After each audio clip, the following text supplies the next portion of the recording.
Welcome to OnEBoard Tech Topic, episode 75. We have 3 tips in 10 minutes. I'm here live with Bob, and Nina can't join us live today, but she sent ahead a recording of her tip. So let's get started. What is your tip for this week, Bob? Okay, folks, we're going to revisit NotebookLM and a feature that has been newly, empowered in Notebook, and that is the ability to analyze spreadsheets. And I have a real-world example. Hold still for a second while I try to get the slideshow up and operational.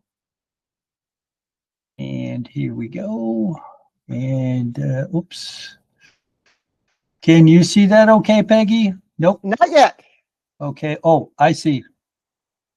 I see what I got going. Here we go. All right. How about that? Perfect. Okay, folks, here we go. Google Sheets imported into NotebookLM, and we're utilizing the power of AI analytics. In the background, there's a photo of a particular mushroom called the tamarack jack, okay? I do a lot of wildlife photography, and it's to my benefit to know if, what could be and what couldn't be. In terms of with fungi, soil moisture is really important for mushroom growth. If it's very low, you won't have very many mushrooms. If you have high soil moisture content, you'll have a lot. So what I did was I downloaded some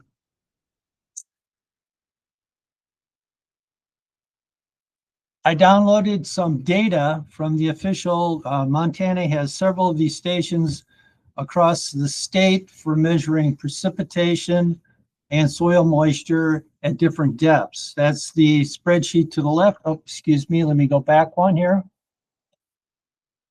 And it's basically can be downloaded and yearly with monthly increments. That's the left spreadsheet.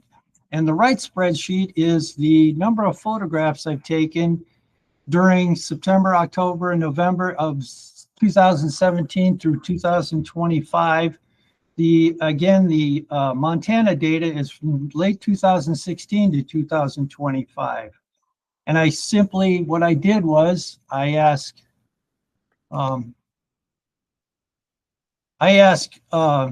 imported both the spreadsheets separately into NotebookLM. You'll see that black box and see that they're there. There's the check marks. And then I prompted Notebook. I said, is there a relationship between the precipitation, soil moisture, and the number of mushrooms photographed where I live, which is Missoula, Montana? And it came back and it said, based on the sources provided, it is possible. And you can read that. There is a relationship between soil moisture and the number of mushrooms, and particularly during September and October. And this is really important because, again, if you take a long distance trip, you want to have some expectation of what you're going to find on the other end. Because in many cases, there's nobody to call and say, hey, what's happening over there? And so through this process, I'm able to gain predictive knowledge, which is pretty incredible.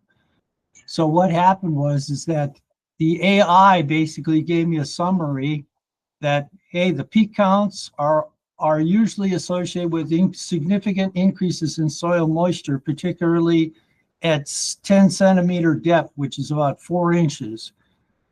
And it does give a caveat that, hey, rain total always doesn't mean more mushrooms, but it's pretty good relationship. And it may override moisture conditions later in the year. So this is really, really cool. I applied this to wildlife. You could try this with other things too. This is kind of complex. And obviously it's not really robust because the way I did it was just through photos, not through individual species and number of individuals. But anyway, it's really a cool tool. I encourage you to import spreadsheets in the NotebookLM and have the analytical power of AI provide you with a big overview. That's really, really useful. I wanted to mention there's a couple of comments. Jolyn says, I used NBLM to create a spreadsheet in Sheets from a list of over 500 names, emails, and addresses. It works so well. Great to know I can reverse the process from Sheets or other spreadsheets to NBLM. And Andrew says, thanks, Bob. This is going to be very useful to me. So that's a great tip. That's awesome. Very practical. Now, I want to give Nina's tip. She couldn't be here in person, but she recorded a video. It's about using Ask Gemini in Meet. So take me just a moment to share your video.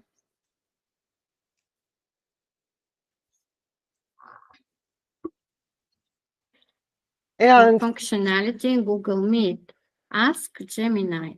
So for this demonstration, I was in a meeting with Peggy and Bob, and I got a call, had to leave the call. It's a usual situation. When I returned, I used the new functionality, and I want to share my screen and demonstrate how it worked.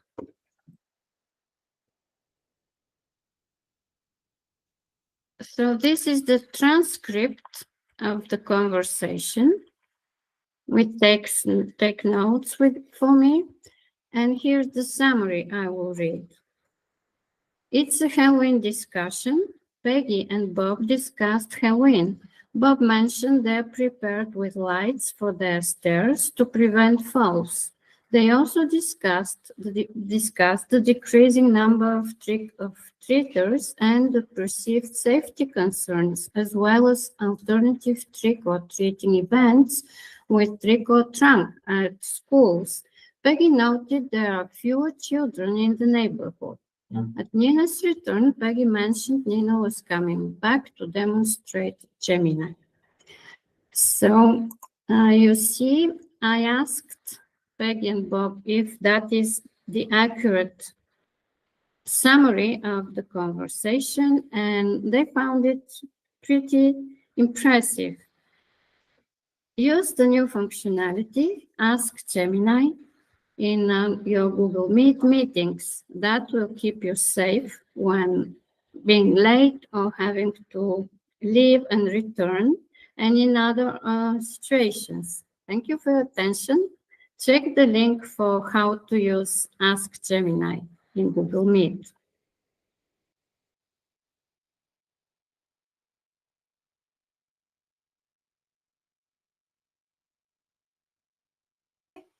that was a useful tip. I hope everybody could hear and see that okay. And really, it's useful to get a recap of meetings that you may have missed. So I don't know if it's 100% accurate, but it's a useful Meet tool. I think that does require either an AI subscription or having a Google Workspace account. So I wanted to also give a tip that's peripherally related to AI. It's about new settings for YouTube channels that let you decide whether YouTube can enhance the visuals or audio of your videos automatically. So one of the big updates that they made this week is that they announced that they are going to be using AI upscaling to make lower resolution videos higher resolution. So in this example, it shows 240p and it's got a super resolution all the way up to high definition, 1080p. But they're going to start with something simpler, going from SD 720p to high definition. But obviously the goal is to upscale some of these very low resolution videos on YouTube, and they will look great on your big television screen. And along with that, it turns out YouTube actually makes a bunch of automated enhancements to videos. They make visual enhancements, that's adjusting the brightness and color, clarity, sharpness, plus the super resolution which uses Google-built technology to make low-resolution uploads look like they were filmed in HD. There are audio enhancements, which include volume levels, sound mixing, making dialogue stand out better, and something they call stable volume, which evens out the volume across the video so it's not like super loud, super quiet. The thing is, some of these may actually be creative choices. You may not actually want YouTube to make these changes to your videos automatically. You know, they say, oh, it's going to be only used when they think it will enhance the viewing experience. It's not quite clear when that is exactly. And sometimes people have reported these visual enhancements especially make the videos look a little weird, you know, off. So the bottom line is you can now turn these off. You can go into YouTube Studio on desktop, go into the settings for your channel and go to the advanced settings. There is a video quality enhancement section, and you can turn off YouTube enhancing visual quality or audio quality on your videos. So you have control over that. So that's my tip today. If this is important to you for your channel, you should definitely check out these new settings. So those are the 3 tips for this week. Let me just check the comments. Jolyn says, thank you, Nina. And Andrew says, yes, a very useful tool. Thanks, Nina. So that was a great tip. And that's what we have for this week. Next week's OnEBoard chat, we're going to have a longer presentation, and it's going to be helpful AI in Google Calendar with Priya Chandra. She joined us earlier this year to share some details about calendar features. So I think that would be really useful and interesting. So thank you, everyone, for joining us today.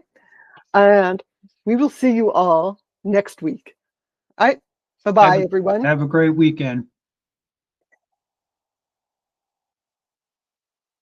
And stop streaming.